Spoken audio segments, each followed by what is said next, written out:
Coucou tout le monde, alors aujourd'hui on se retrouve pour une nouvelle vidéo et dans cette vidéo on va parler de comment faire pour choisir une université à l'étranger qui nous plaise. Donc là l'idée c'est plutôt de parler de tout ce qui est année de mobilité, donc que ce soit Erasmus ou hors de la zone Erasmus. Comment on fait pour faire un choix pour partir dans une université à l'étranger. Donc là je vais principalement parler des cas où votre université d'origine a déjà des partenariats avec une ou plusieurs universités à l'étranger. Et dans ce cas précis, comment on fait pour mes conseils en tout cas pour vous aider à faire votre choix.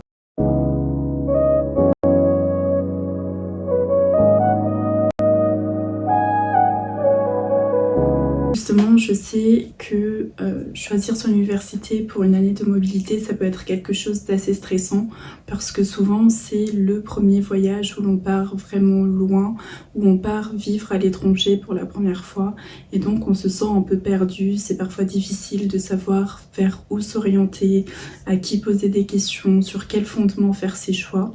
Et donc dans cette vidéo, je me suis posé en fait les questions de qu'est-ce qui, moi, m'a posé problème lorsque je devais faire mon choix pour partir à l'étranger, quelles choses j'aurais fait différemment, etc.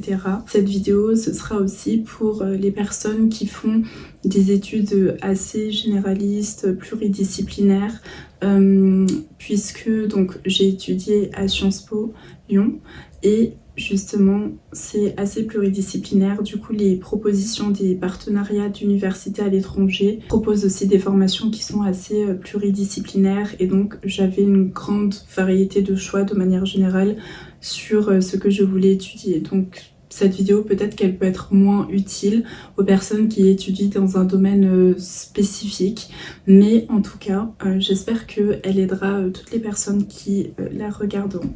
Donc cette vidéo elle va se découper en 3 parties. D'abord on va parler de par où commencer, c'est-à-dire quelles réflexions se poser pour commencer à orienter ses choix, commencer à éliminer en fait certaines universités, avoir un peu une liste restreinte d'universités qui nous conviennent. Ensuite ça va être finalement les éléments à prendre en considération lorsque l'on veut partir à l'étranger. Donc ça c'est plutôt tout ce qui est la vie sur place de manière générale.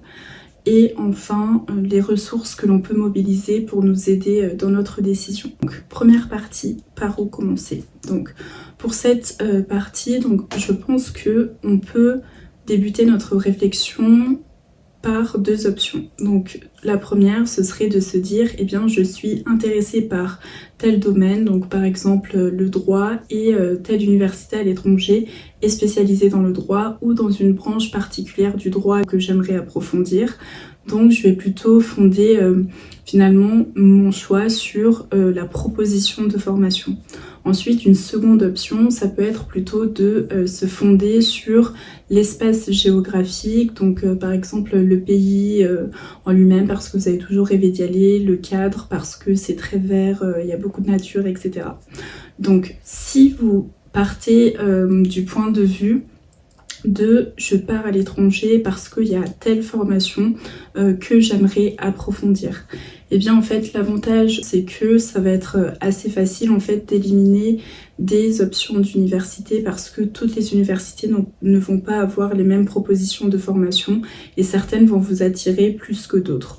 Donc là en fait ce sera plus clair et vous aurez finalement déjà un petit panel d'universités sur lesquelles vous pourrez commencer à faire plus de recherches pour regarder laquelle vous intéresse véritablement. Le choix va être entre guillemets un peu plus rapide. Donc moi je connais des amis qui sont partis par exemple au Canada parce qu'il y avait des formations en droit et à Sciences Po on a des cours de droit mais c'est des cours assez généralistes et du coup ils voulaient profiter de cette année à l'étranger pour améliorer leurs connaissances en droit. Cette approche elle est beaucoup plus tournée vers l'avenir. Par exemple si vous partez à l'étranger pour avoir une formation spécifique sur quelque chose qui vous intéresse, eh bien ce sera quelque chose que vous pourrez valoriser plus tard. Par exemple lorsque vous voudrez faire vos demandes de master en disant voilà j'aimerais postuler à tel master parce que à l'étranger j'ai pu déjà étudier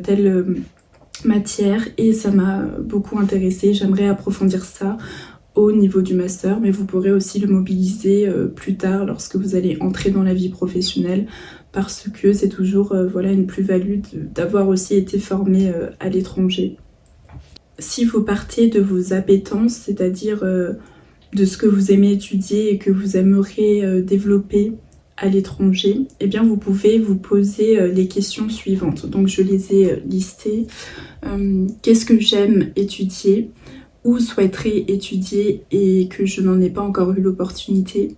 Quel type de métier je vise et quelle université pourrait être un tremplin vers cet objectif? Si je devais lister 3 universités qui sont spécialisées dans mon domaine de prédilection, lesquelles et quelles associations spécifiques m'intéressent au sein de chaque université, quelle opportunité de connecter avec les personnes qui sont dans mon domaine de prédilection. Donc oui, pour cette dernière question, c'est plutôt aussi souvent lorsque l'on arrive dans les universités, eh bien ces universités ont déjà des clubs, des associations.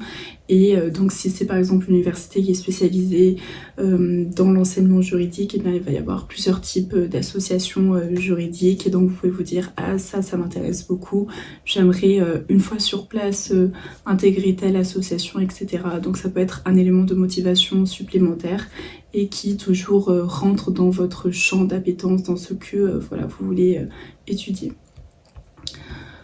Ensuite, la deuxième approche, c'est de partir de l'espace géographique. Du coup, cette approche, elle est beaucoup moins centrée sur des objectifs précis en termes de gains de compétences, etc. Cette approche, elle s'intéresse beaucoup plus à l'environnement dans lequel vous allez passer votre année de mobilité. Donc là, l'idée, c'est de se dire, dans quel cadre j'ai envie de passer mon année de mobilité.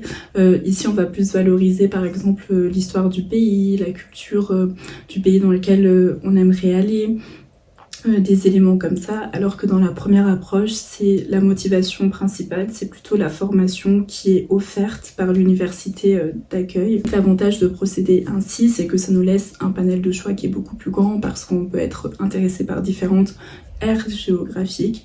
Et aussi, ça évite, entre guillemets, d'être déçu si par exemple on n'est pas affecté à l'université que l'on voulait spécifiquement, parce que on est plus ouvert à plus de propositions d'université dès le départ finalement. Donc si par exemple, je sais pas, vous dites je suis intéressée par l'Amérique latine et que vous dites j'aimerais beaucoup partir étudier 6 mois ou 1 an au Brésil et que finalement vous êtes affecté en Uruguay, eh bien vous savez que c'est toujours dans la zone Amérique latine et que vous pouvez faire des voyages sur place pour aller visiter le pays dans lequel vous rêviez également d'aller étudier. Et donc il faut aussi garder ça en tête, c'est le fait que partir à l'étranger, ça ne veut pas dire que l'on est cloisonné dans un seul endroit et vous avez aussi le droit de voyager, d'explorer voilà, les pays aux alentours. Le seul problème avec cette approche, c'est que finalement, vous n'allez pas forcément choisir les universités pour les formations qu'elles ont à vous offrir parce que vous êtes d'abord plus intéressé par le cadre que le pays, l'université, etc. a à vous offrir, mais moins, entre guillemets, par la formation initialement. Ça ne veut pas dire que vous n'allez pas avoir des cours passionnants, mais ça veut dire que la motivation de départ, ce n'est pas forcément les cours que l'université a à offrir. Et donc, dans ce cas précis, eh bien, des fois, on peut ne pas forcément apprécier les formations que l'on va suivre, etc. sur place. Mais bien sûr, ça peut aussi être étendu à la première option. Si vous partez dans un pays parce qu'il y a un type de cours spécifique qui vous intéresse, eh bien, ça ne vous protège pas du fait qu'une fois sur place, par exemple, vous risquez d'être déçu du cours et que c'est pas comme vous l'étiez imaginé. On ne peut jamais prédire ce qui va véritablement arriver. Si votre réflexion, elle part de l'ère géographique, eh bien dans ce cas précis, vous pouvez vous poser plusieurs questions également pour vous aiguiller dans votre choix de destination. Donc j'en ai encore préparé quelques-unes. Donc quelle histoire de quelle partie du monde me fascine ? Quelle culture m'intéresse et que je n'ai pas encore eu l'opportunité ou l'occasion de découvrir, ou que j'ai déjà découverte et que j'aimerais davantage explorer. Quelle langue je souhaite apprendre, parce que là on peut se dire eh bien j'ai envie de partir en Afrique du Sud parce que j'ai envie d'apprendre d'autres langues locales spécifiques à ce pays. Quelle opportunité m'intéresse dans ce pays ou cette aire géographique? Est-ce que c'est la nature, donc le fait de pouvoir aller randonner, la proximité avec la mer ou l'océan, la facilité pour voyager dans d'autres pays alentours, etc., etc. Donc en fait, finalement, pour résumer ces deux approches, soit vous pouvez partir de vos appétences, des compétences que vous aimeriez développer, des connaissances que vous aimeriez acquérir, soit vous pouvez partir finalement de l'aire géographique qui vous intéresse, de la culture, de l'histoire d'un pays et que vous souhaiteriez approfondir ou découvrir. Et en réalité, il n'y a vraiment pas de mauvaise option, entre guillemets, il n'y a vraiment pas de mauvais choix. C'est simplement selon vous, ce qui vous intéresse réellement, quelle voie vous voulez finalement explorer. Et en fait, c'est... Dans tous les cas, je pense qu'il est important en fait, en partant à l'étranger, de rester tourné vers l'avenir et de se dire qu'est-ce que j'ai envie de retirer de cette expérience, c'est-à-dire, comme je le disais dans une précédente vidéo, poser une intention de départ sur cette année de mobilité. Qu'est-ce que j'aimerais retirer de cette année de mobilité si je devais partir à l'étranger? Qu'est-ce que j'aimerais en retirer une fois que je suis rentrée? Donc, des connaissances, des compétences dans un certain domaine, explorer un pays parce que vous voulez profiter de votre année de mobilité pour voyager davantage parce que vous n'en avez pas eu l'occasion, etc. Là encore, il n'y a pas de mauvais choix, c'est simplement selon ce que vous souhaitez. Et dans tous les cas, vous allez pouvoir valoriser d'une façon ou d'une autre votre expérience à l'étranger. Que ce soit par exemple au travers de l'amélioration d'une langue, l'apprentissage de nouvelles langues, les cours que vous aurez suivis, l'ouverture culturelle, etc. Il y a toujours des moyens en fait de valoriser l'expérience que l'on a à l'étranger, mais il est toujours important aussi de savoir pourquoi on souhaite partir à l'étranger, qu'est-ce qu'on a envie de retirer de cette opportunité pour mieux aiguiller en fait notre décision. Et donc, pourquoi je dis que c'est important de se poser toutes ces questions de départ? Parce que moi, je pense qu'une erreur que j'ai faite et que pas mal d'étudiants font au moment de la décision de leur destination de mobilité, eh bien, c'est tout simplement d'être un peu comme des éponges et d'absorber les réflexions et les opinions des personnes qui sont autour d'elles parce que vous n'êtes pas sûr parce que finalement vous n'êtes pas sûr de votre propre décision, vous ne savez pas vers où vous aiguiller et du coup finalement vous absorbez les opinions des autres personnes. Et donc le problème de cela, c'est que par exemple vous pouvez finalement faire des choix qui sont en contradiction avec ce que vous voulez véritablement. Donc je vais vous donner un exemple.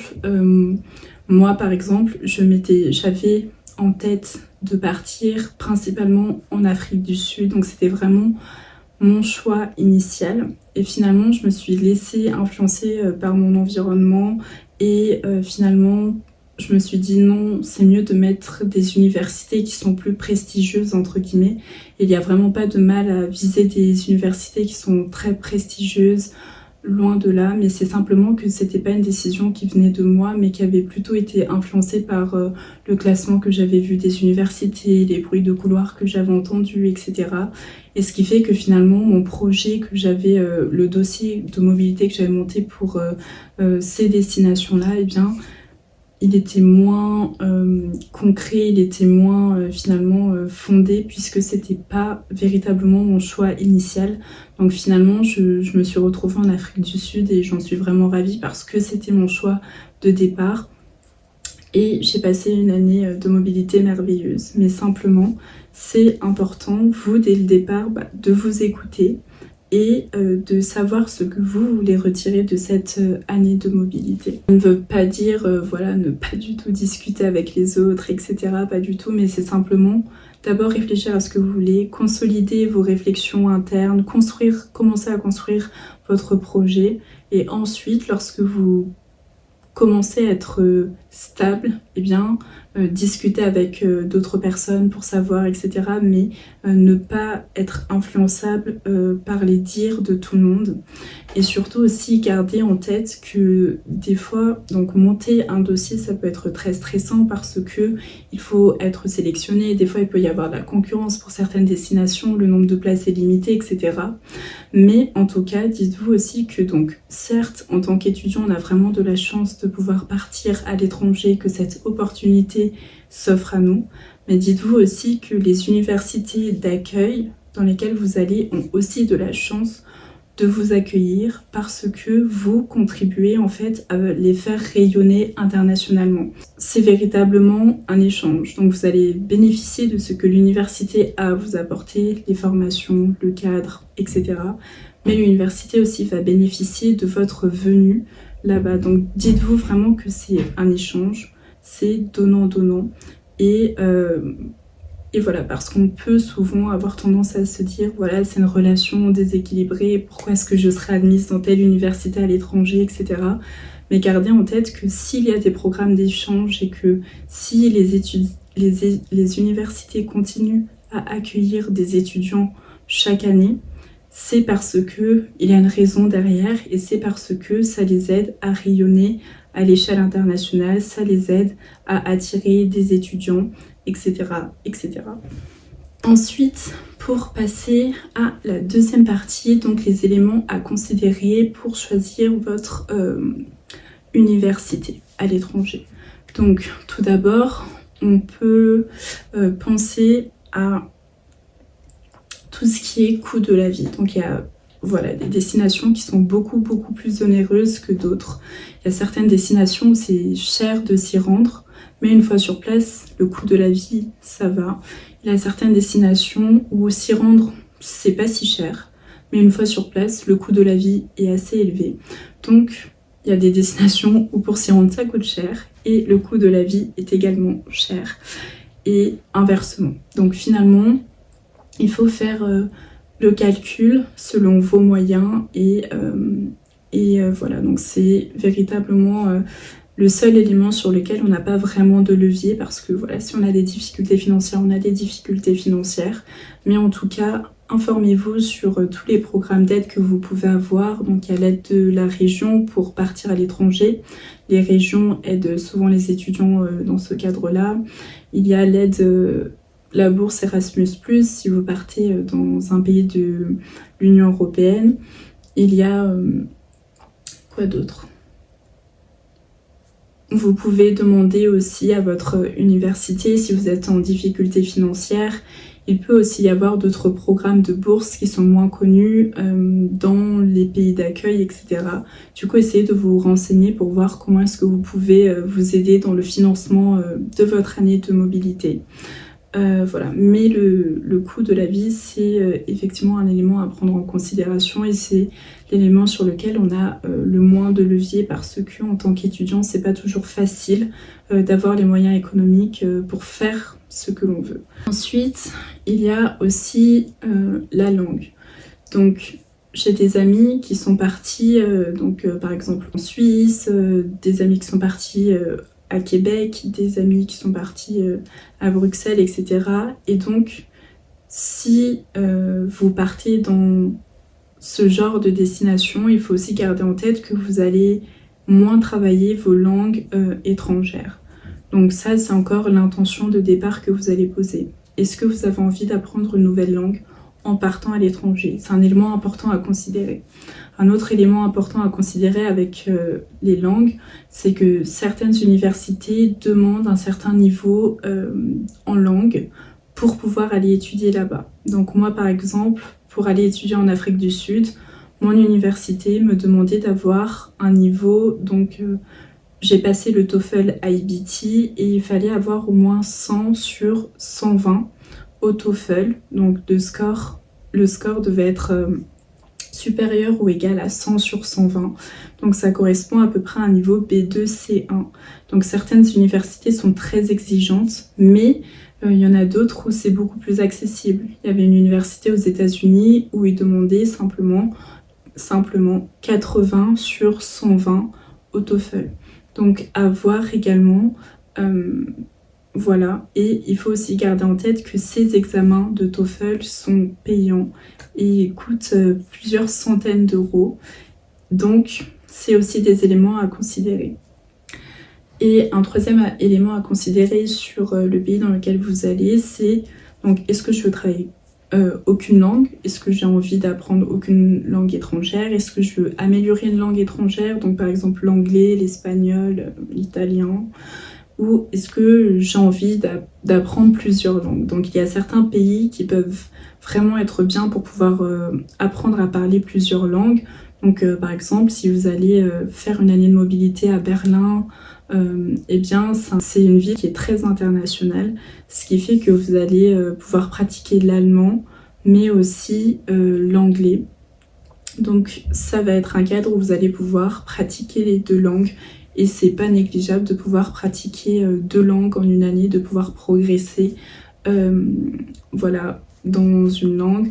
Sinon, vous pouvez aller dans un pays dans lequel vous n'avez jamais appris la langue locale. Ce qui est bien, c'est que souvent, quand on est étudiant international, il y a toujours moyen de parler anglais, d'améliorer son anglais et après d'apprendre aussi la langue locale.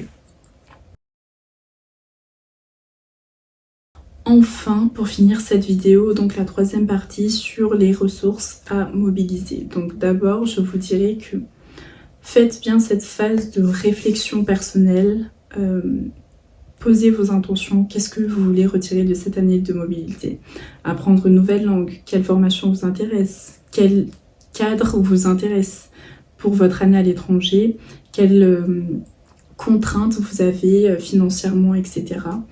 Et ensuite, tournez-vous vers les personnes qui sauront répondre à vos questions. Donc là, si vous avez des inquiétudes, si vous êtes stressé par rapport à des éléments, je vous dirais, eh bien, vous pouvez en parler à vos amis autour de vous, etc. Les amis, c'est fait pour ça, bien sûr.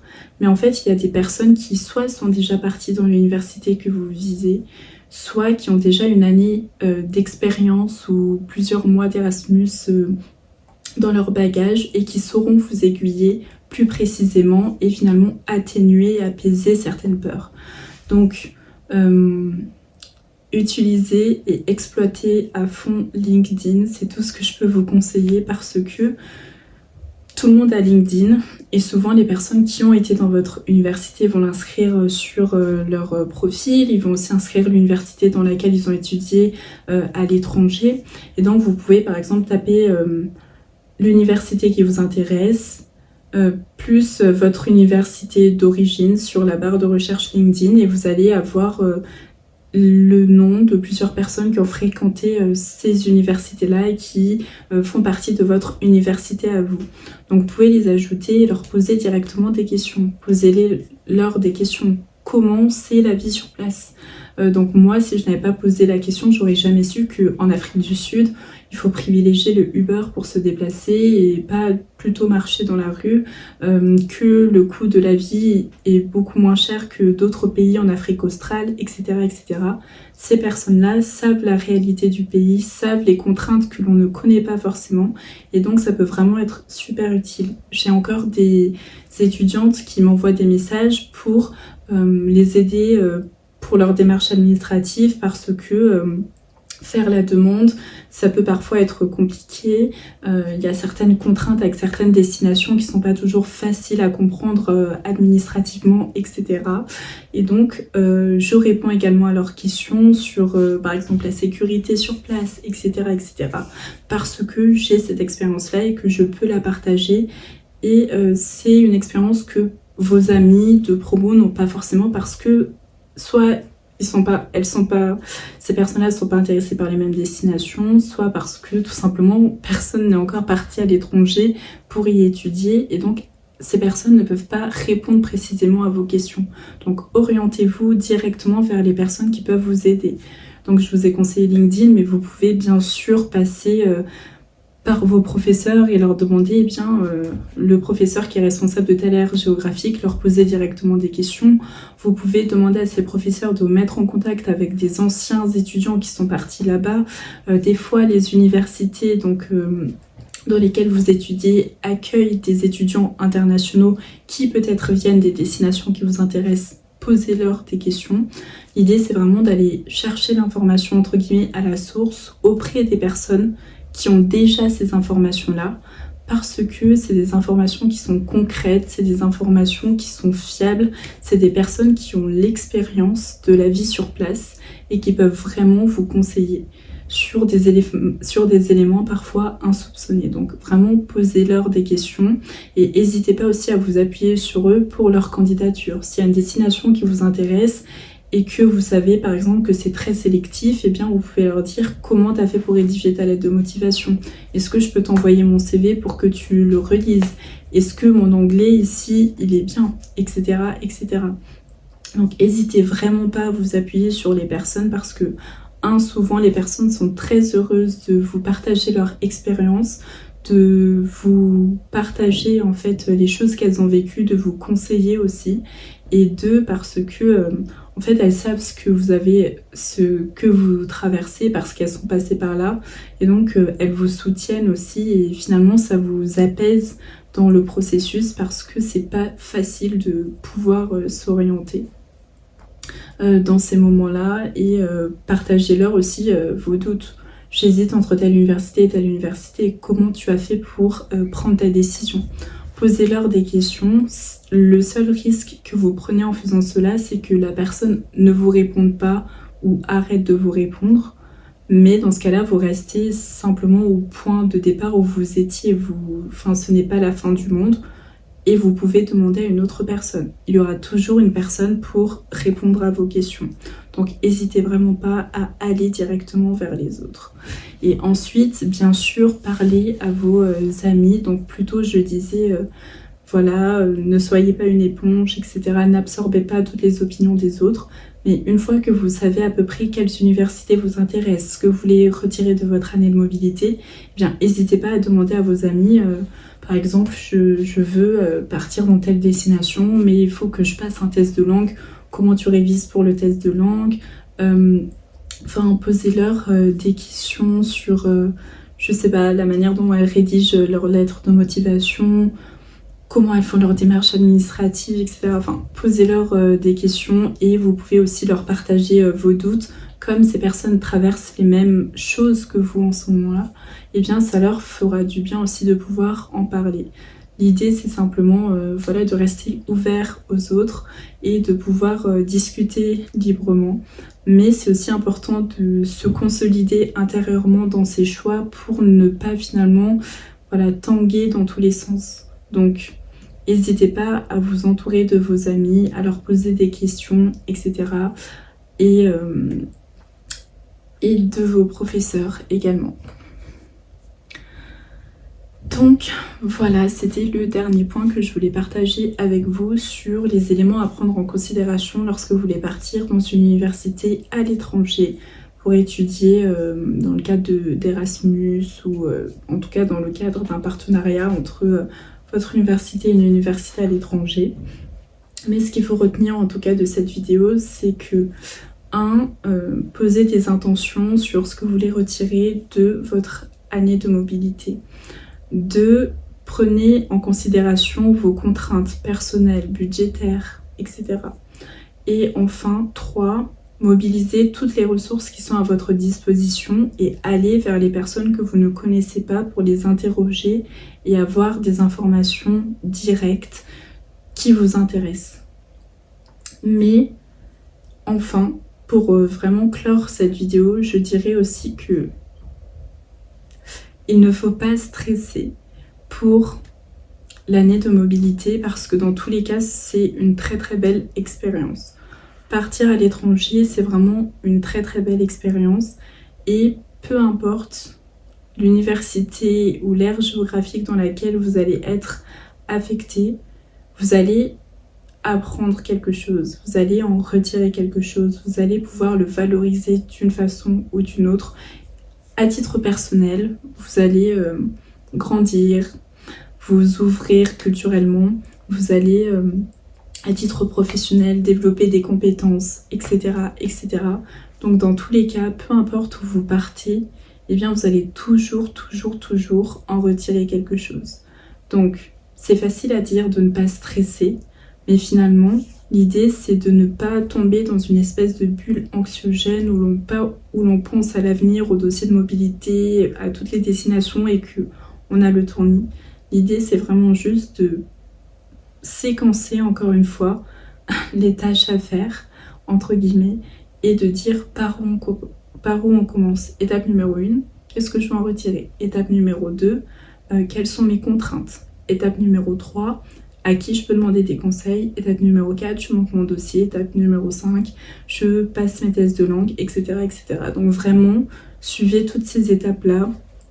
Écrivez vos éléments de stress si vous en avez et que vous ne voulez pas les partager avec d'autres personnes. Confiez-vous à vos proches si c'est vraiment quelque chose qui vous stresse énormément et que vous voulez en parler autour de vous. L'idée c'est juste de passer cette étape de la façon la plus apaisée possible. Et dites-vous que après cette étape de tourmente, de choix, etc., il y aura entre guillemets la récompense de partir à l'étranger et vous allez vraiment en profiter. Donc voilà, j'en ai terminé avec cette vidéo. J'espère qu'elle vous aura été utile. N'hésitez pas à me faire des retours et je vous dis à bientôt pour une autre vidéo.